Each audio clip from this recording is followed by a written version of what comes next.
मेरे प्यारे बच्चों सालम ഓൺലൈൻ ഹിന്ദി ക്ലാസ് में सबका स्वागत करता हूं എല്ലാ മക്കളും അടിപൊളിയല്ലേ യെസ് നാളത്തെ പരീക്ഷയ്ക്ക് വേണ്ടി എല്ലാ മക്കളും അടിപൊളിയായിട്ട് പഠിച്ചുകൊണ്ടിരിക്കുകയാണ് വളരെ ഇമ്പോർട്ടന്റ് ആയിട്ടുള്ള പരീക്ഷയിൽ വരുന്ന രീതിയിലുള്ള ഒരു ചോദ്യം നമുക്ക് എന്ത് ചെയ്യാം ഇന്നത്തെ വീഡിയോയിൽ ഡിസ്കസ് ചെയ്യാം എല്ലാ മക്കളും ഈ വീഡിയോ സ്കിപ്പ് ചെയ്യാതെ മുഴുവനായിട്ട് കാണുക ഓക്കെ അപ്പോൾ ഇത്തരത്തിലൊരു സൂചനയായിരിക്കും നിങ്ങൾക്ക് തരിക ഗണ്ട് പടേ ഓർ പ്രശ്നമൊക്കെ ഉത്തരലിഖ ഗണ്ണിക വായിച്ചിട്ട് ചോദ്യങ്ങൾക്കുള്ള ഉത്തരം എഴുതാനാ പറഞ്ഞത് അപ്പോൾ നമുക്ക് ചിലപ്പോൾ പാഠഭാഗവുമായി ബന്ധപ്പെട്ടതാവാം അല്ലെങ്കിൽ നമുക്ക് പാഠഭാഗവുമായി കണക്ട് ചെയ്ത് പുറത്തുനിന്നുള്ള ചോദ്യങ്ങളായിരിക്കാം ഏതായാലും ചോദ്യം കൃത്യമായി നമ്മൾ വായിച്ചു നോക്കുക അപ്പൊ ചോദ്യങ്ങൾ വായിച്ച് എന്ത് ചെയ്യണം ഉത്തരത്തിന് ചോദ്യങ്ങൾക്കുള്ള ഉത്തരം പാസേജ് വായിച്ചിട്ട് ചോദ്യങ്ങൾക്കുള്ള ഉത്തരം കണ്ടെത്താൻ വേണ്ടിയിട്ട് നമ്മളോട് പറഞ്ഞിട്ടുള്ളത് അപ്പൊ നമുക്ക് വായിച്ചു നോക്കാം ഏക് ഗോസലെ में एक प्यारी सी चिड़िया अपने बच्चों के साथ रहा करती थी അല്ലെ ഏക് ഗോസലെ ഒരു പക്ഷി കൂട്ടിൽ എന്ത് ചെയ്യുന്നുണ്ട് ഏക് പ്യാരി സി ചിടിയ ഒരു മനോഹരമായിട്ടുള്ള പക്ഷി തന്റെ കുഞ്ഞുങ്ങളോടൊപ്പം എന്ത് ചെയ്യുന്നുണ്ട് ആ ഒരു കൂട്ടിൽ താമസിക്കുന്നുണ്ട്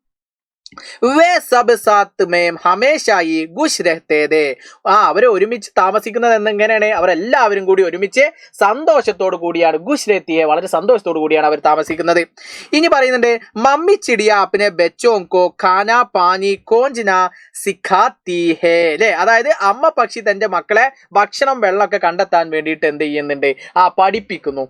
മമ്മി ചിടിയ അപ്നെ സാരേ ബച്ചോं को उड़ने का പ്രതിഷൻ ദേത്തി ഹേ അതായത് തന്റെ എല്ലാ മക്കളെയും പറക്കാൻ വേണ്ടി പഠിപ്പിക്കുകയും ചെയ്യുന്നുണ്ട് നമ്മുടെ മമ്മി പക്ഷി അമ്മ പക്ഷി ചെയ്യുന്നുണ്ട് റോസ് ഉനെ ഉഡ്ന സിക്കാത്തി ഹേ അല്ലെ അതായത് എല്ലാ ദിവസവും അവരെ പറക്കാൻ വേണ്ടിയിട്ട് എന്ത് ചെയ്യാണ് പഠിപ്പിക്കുന്നുണ്ട് ഇപ്പൊ നമ്മളൊരു സൈക്കിളൊക്കെ ഓടിക്കാൻ വേണ്ടി പഠിപ്പിക്കുകയാണെങ്കിൽ നമ്മൾ ഒരു ദിവസം ഓടിച്ച് പഠിച്ചിട്ട് പിന്നെ കുറെ കാലം കഴിയുമ്പോൾ പിന്നെ ആദ്യം പഠിച്ചതൊക്കെ ജസ്റ്റ് മറന്നു അപ്പൊ കണ്ടിന്യൂസ് ആയിട്ട് എന്ത് ചെയ്യുന്നുണ്ട് പറക്കാൻ വേണ്ടിയിട്ട് പഠിപ്പിക്കുന്നുണ്ട് ഇനി അതേപോലെ പറയുന്നു ധീരെ ധീരെ ഉൻകെ തീനോം ബച്ച് സീക്ക് ജാത്തേ ഹേ അല്ലെ എന്താ അങ്ങനെ പറഞ്ഞത് മെല്ലെ മെല്ലെ അവർ മൂന്ന് പേരും മൂന്ന് മക്കളും ഒരുമിച്ച് എന്ത് ചെയ്യുന്നുണ്ട് പഠിക്കുന്നുണ്ട് അല്ലെ അവർ മൂന്ന് പേരും മെല്ലെ മെല്ലെ ഇങ്ങനെ എന്ത് ചെയ്യാണ് പറക്കാൻ വേണ്ടി ഇങ്ങനെ പഠിച്ചുകൊണ്ടിരിക്കുന്നുണ്ട് ഇതാണ് നമുക്ക് തന്നിട്ടുള്ള ഒരു പാസേജ് ഇതിൽ നിന്നും ഇനി ചോദിക്കുന്ന ചോദ്യങ്ങൾക്ക് നമ്മൾ ഉത്തരം കണ്ടെത്തിയാൽ മതി അപ്പൊ ഉത്തരങ്ങളൊക്കെ ദീ തന്നെ ഉണ്ട് അപ്പൊ നമുക്ക് നോക്കാം ഫസ്റ്റത്തെ ചോദ്യം ഗോസലെ മേ കോൺ അപ്നെ ബച്ചോं के साथ रहा करती थी എന്താ അങ്ങനെ പറഞ്ഞാല് തന്റെ കൂട്ടിൽ പക്ഷിക്കൂട്ടിൽ കോൻ അപ്നെ ആരാണ് തന്റെ മക്കളോടൊപ്പം താമസിച്ചിട്ടുണ്ടായിരുന്നത് ആരാണ് ചിടിയയാണോ ഗിൽഹരിയാണോ ബന്ദറാണോ കച്ചുവയാണോ അപ്പൊ നമുക്കറിയാം ഇതിൽ കച്ചുവനെ കുറിച്ച് പറഞ്ഞിട്ടില്ല അല്ലെ അതേപോലെ പിന്നെ ആരാണ് ബന്ദറിനെ കുറിച്ച് പറഞ്ഞിട്ടില്ല ഗിൽഹരിനെ കുറിച്ച് പറഞ്ഞിട്ടില്ല ആരെ കുറിച്ച് മാത്രമേ പറഞ്ഞിട്ടുള്ളൂ ചിടിയ അപ്പൊ ശരിയായിട്ടുള്ള ഉത്തരം എന്താ ചിടിയാണ് അല്ലെ ഫസ്റ്റ് തന്നെ പറയുന്നുണ്ട് നമ്മൾ നോക്കൂ ഏക് ഗോസലെ മേ എന്താണ് ഏക് പ്യാരി സി ചിടിയ അപ്നെ ബച്ചോं के साथ रहा करती थी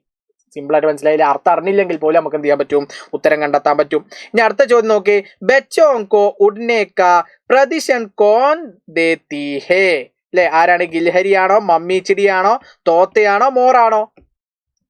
യെസ് കുട്ടികളെ പറക്കാൻ വേണ്ടിയിട്ട് പഠിപ്പിക്കുന്നത് ആരായിരുന്നു ഗിൽഹരിയാണോ മമ്മിച്ചിരിയാണോ തോത്തയാണോ മോറാണോ ഒരു ഡൗട്ടും ഇല്ലാതെ നമുക്ക് പറയാൻ പറ്റും ഈ ഗിൽഹരിയും തോത്തയും മോറിനൊന്നും നമ്മളെ ഈ ഒരു പാരഗ്രാഫിൽ പറഞ്ഞിട്ടില്ല ഈ പാസേജ് പറഞ്ഞിട്ടില്ല ആരെ മാത്രമേ പറഞ്ഞിട്ടുള്ളൂ മമ്മിച്ചിടിയ അപ്പൊ അതാണ് ശരിയായിട്ടുള്ള ഉത്തരം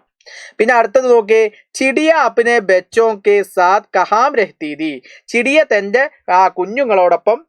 കഹാം എവിടെയാണ് രഹ്തി താമസിക്കുന്നത് അപ്പൊ എവിടെയാണ് ഗർമേ ഗോസലേമേ പത്തർമേ താലാബുമേ എവിടെയാണ് ഗർമ വീട്ടിൽ പത്തർമേ അല്ലെ ഒരു കല്ലിന്റെ അവിടെ അല്ലെങ്കിൽ താലാബ് കുളത്തില് അല്ലെങ്കിൽ ഗോസലെ പക്ഷിക്കൂടിൽ എവിടെയാണ് പക്ഷിക്കൂടിനെ കുറിച്ചിട്ട് തന്നെ പറഞ്ഞിട്ടുള്ളൂ പക്ഷിക്കൂട്ടിലാണ് തന്റെ കുഞ്ഞുങ്ങളോടൊപ്പം സന്തോഷത്തോടു കൂടി താമസിച്ചിട്ടുണ്ടായിരുന്നത്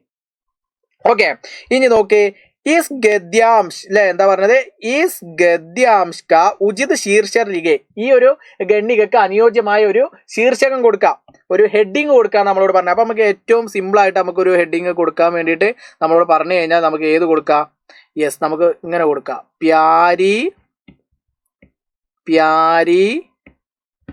ചിടിയ അല്ലെ പ്യാരി ചിടിയ നമുക്ക് എന്ത് ചെയ്യാം കൊടുക്കാം സിമ്പിൾ ആയിട്ട് കൊടുത്തൂടെ പിന്നെ നോക്കേ ഒരു ചോദ്യം കൂടി പാനിക്ക് സമാന അർത്ഥ ശബ്ദ ലിഖേ താഴെ തന്നിരിക്കുന്നവയിൽ പാനി എന്നുള്ളതിന് സമാന അർത്ഥം വരുന്നത് ഏതാണ് വായു ആണോ ജൽ ആണോ നദിയാണോ മേഘാണോ അതിലൊരു ഡൗട്ടും ഇല്ലാതെ നമുക്ക് പറയാൻ പറ്റും എന്താണ് ജലമാണ് ജലം പാനി രണ്ടും എന്താണ് ഒന്നാണ് സമാന അർത്ഥം വരുന്നത് എന്താണ് പാനിക്ക് ജൽ ആണ്